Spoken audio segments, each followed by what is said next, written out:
Hello and welcome back or welcome to the channel. I'm Loudguns and in today's video we're going to be taking a look at the new Align and Mine event. I'm hoping that this will provide a decent guide to get you going, although I am conscious that, as with everything in PTU, there might be some things that change a bit before live, and also in my honest opinion, I'm hoping that there'll be more efficient ways discovered to do this and more Easter eggs than we were able to just find in our first runs. If I have missed something, please do just let me know down in the comments and leave it there for others to see. My goal with this guide is just to explain the basic mechanics of how the event works and what you're looking for, and get you farming the rare gems that you can be awarded when 4.1 goes live. So if this sounds good to you, then grab a cup of tea while I roll the intro, then let's get into it.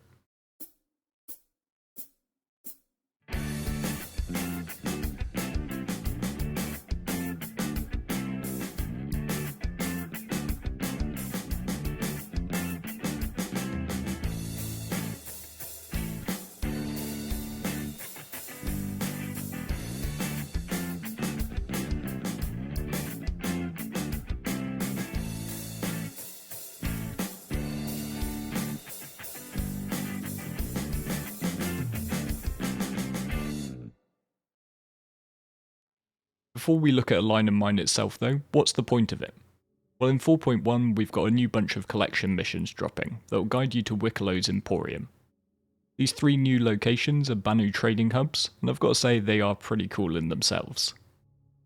Inside, amongst the various oddities Wickelow has collected, you'll find opportunities to trade in the new ultra rare gems, Karanite and Jacklium, along with other items like Copion horns and burritos. It's an alien after my own heart, it seems.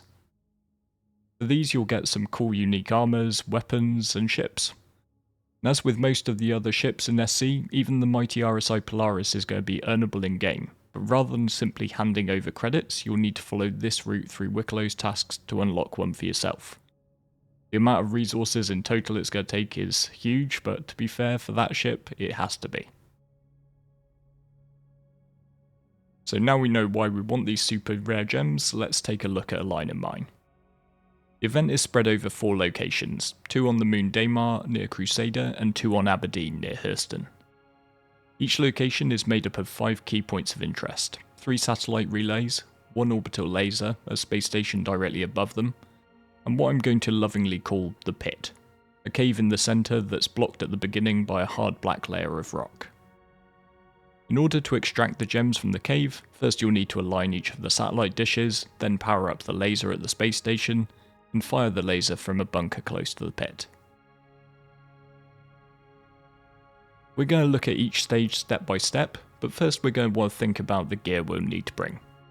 I would strongly caveat this with the fact that you will want to approach this event as part of a group, either teaming up with random others on the server, or through an org or community like ours over at Frontier. So while you can each pack all of this gear, you may also wish to focus on different loadouts and roles within the mission. However, there is plenty of shooting before there's even a sniff of mining, so you will definitely be needing at least one gun and plenty of ammunition. Some of the terrain is quite open, with enemies taking pot shots at you from on top of buildings, while other sections involve close quarters situations, so bringing a mixture of weaponry to cover these bases is recommended. At least one member of your team, but probably more, should have the dual-handed max lift tractor beam, as this is essential for moving the batteries, which we'll come on to later. Everyone should bring a multi-tool as well, and I would bring both the tractor beam and the mining attachments for it. In terms of armour, with its relatively temperate climate, any set you feel most comfortable with will do on Daymar. Chances are you'll take a hit or two though, over the course of the run, and since I'm pretty bad at getting shot, I personally prefer heavy. The atmosphere isn't breathable though, so you will need a full helmet as part of your kit.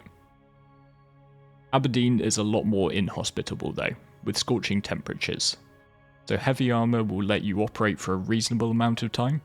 If you want to avoid any of the side effects of burning alive, then the Pembroke exploration suit, which can be picked up from Tamani and Sons on Lorville or Scutters at Grimhex, is a must.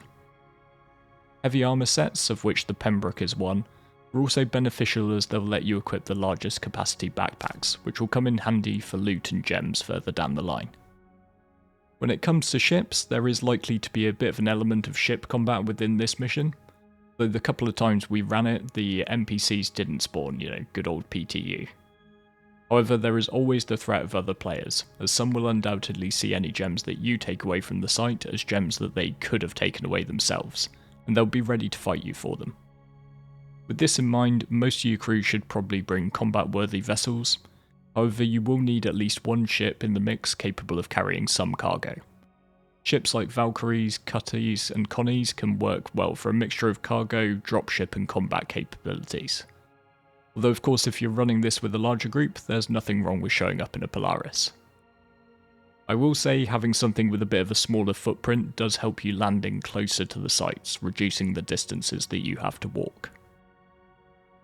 If you've got the numbers to justify it, then bring something like a Carrack, Cutty Red, or a Terrapin medevac to give your ground troops a mobile healing and respawn point can be really useful.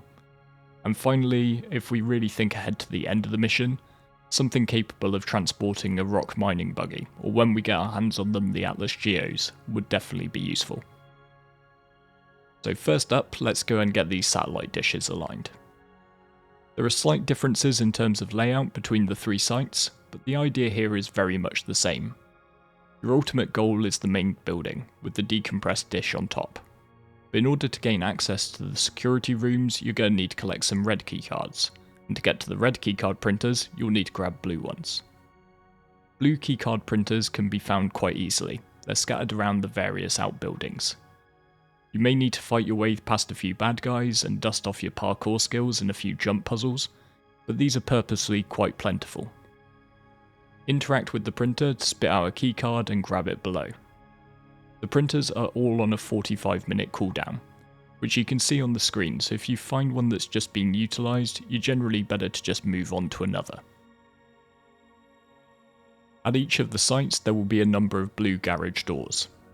There are 2 banks of 3 blue garages in all of the sites, and there's usually a further one at the base of the main building. Some of these will contain red keycard printers.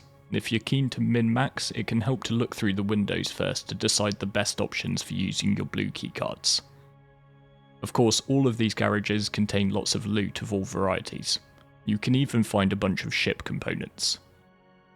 Most of what I saw on my runs were lower grade stealth and military components, but I have heard from others within my org that they've found some higher grade stuff on occasion. And this is one of the reasons you'll also want that cargo ship close to hand, able to swoop in and collect any goodies that you find. But once you've gathered 2 or 3 red key cards, it's time to head for the main building. You need 3 total, but there's usually another red printer in the main building itself, so you can make up the numbers as long as you've got 2. Once here, after clearing the enemies, you're going to find 3 red security doors. Inside each one, along with a bunch more loot, you will find one of the 3 comp boards required to align the laser hung up on the wall. And once you've got all 3, you can head down to the terminal on the ground floor and insert them one at a time into the slots. Each time you insert the card, there'll be a bit of a delay while the dish performs its alignment actions, during which you're going to be ambushed by sneaky sandworms. These can dish out a fair amount of damage with their ranged attacks, but they do not like bullets. After the 3rd card has been completed, the dish will have fully expanded and be pointing up to the orbital laser. Outside, you'll find a yellow garage door has opened. Along with yet more lootables, you'll find the battery. And this will require a max lift to move easily, and you'll want to carry this back to your cargo ship for onward transport. In order to progress to the next stage, you're going to need to get all 3 satellite dishes aligned. So either head on to the next one and repeat the process, or bring enough org mates to launch a simultaneous strike on all 3 at once. So with all 3 dishes aligned, it's time to head up to the orbital laser to power it up and get the launch codes. Now as I mentioned earlier, during the successful runs we did, none of the NPCs decided to spawn. So while I can't show it to you, just know that you need to be prepared for a bit of a dogfight before you land. Once the enemy ships are cleared out, you can land on the station's pads, and they're set on either side with a walkway around the edge. Be very careful not to go trying any EVA maneuvers off the side of the station. It's actually within the atmosphere of the moon, so jumping off the edge is going to end pretty badly if you try it. On the platforms, you'll find 4 slots for batteries, and one of these will be done already and closed, leaving 3 open ones for you to insert the batteries that you recovered from the satellite relays into. And once you've got all 3 of those powered on, you'll be able to head into the control room. Before we look at that though, I want to highlight 2 other things that unfortunately we didn't capture in our run. First, sometimes you will get an NPC boss spawn up here. You will have a special keycard for another loot room. And you can also print a yellow keycard for, you guessed it, another loot room. So just keep an eye out for those, knowing that they could be there. As ever throughout this mission, keep your head on a swivel. At any point you could get ganked by other players. And some may well be camping here waiting for someone else to do the hard work down on the surface so that they can just nab the launch codes from you at the last minute. Thankfully, while I might be crap at FPS, Space Johnny, Kershey and Camfoud are not. So at the main control terminal, you can power up the laser and grab the launch code keycard. And now it's time to head back down to the surface to fire it up. However, because I've already seen a fair few comments about how this is just another event for bloodthirsty murder hobos, I want to take this opportunity to segue into a little story about the brighter spots of human behaviour. Because we had just killed our 2 ambushers and printed the codes, but after getting a bit sidetracked and dilly-dallying, they decided to come back in a Polaris and blow up every ship they could see, including ours, which left us a bit stranded. But when things looked lost, enter River, a guy who had just been informally tagging along with us as we cleared the satellite relays, keeping the sandworms off our backs with some sweet sniping. And amongst all the destroyed ships, his Terrapin medevac was standing strong, so Kershey roped him in over voice comms and we piled into this Terrapin, and hounded all the way back down to the surface. We've got River just ducking and weaving away from the murder hobo Polaris. And he just went in really low so that we could all bail out, just before turning to watch him erupt into flames. So if you see this River 07, you are officially a total legend. So a little bit of video editing magic might be required, because what actually followed was about half an hour of roaming around on foot to find our ships and our way to this bunker, located about 1 kilometre from the pit. Here, armed with your launch codes, you can insert the card into the terminal and hit that big red button. Now, fair warning, I'm going to put a mini chapter marker here. If you want to skip ahead and not watch this laser go off, then you have 3, 2, 1.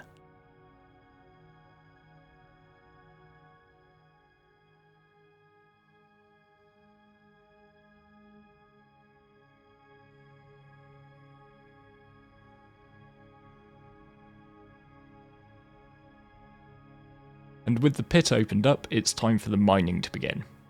The cave should be now opened for a limited amount of time. Again, in PTU this wasn't working perfectly, but as a guide you're meant to have around 20 minutes before it seals off again and the mission resets.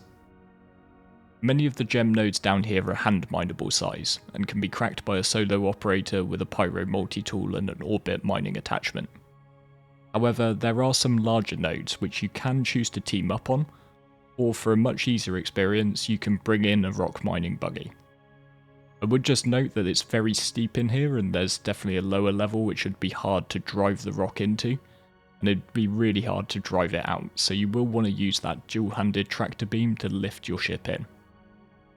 However, the Atlas Geo is likely to be incredibly perfect for this. But once you've got all the gems you can carry, it's time to extract your team and head off to Wickerlows to see how you can spend your hard-earned stones.